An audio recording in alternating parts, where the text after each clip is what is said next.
நம்ம இந்திய தேசிய இயக்கத்துல ஒரு முக்கிய நிகழ்வா பார்க்கப்படும் ஜாலியன் வாலாபாக் படுகொலை, அதாவது இந்திய சுதந்திர போராட்டத்தில் ஒரு திருப்பத்தை ஏற்படுத்திய நிகழ்வுன்னு கூட இதை சொல்லலாம்.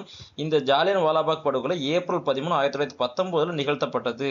அந்த ஜாலியன் வாலாபாக்ங்கிறது பஞ்சாப்ல அமிர்தசரஸ்ல உள்ள ஒரு பூங்கா, சரிங்களா? இந்த பூங்காவில் தான் பார்த்தீங்கன்னா இந்த நிகழ்வு நடந்துச்சு. அந்த பஞ்சாபின் துணைநிலை ஆளுநராக அப்போது மைக்கேல் ஓ டயர் இருந்திருக்காரு.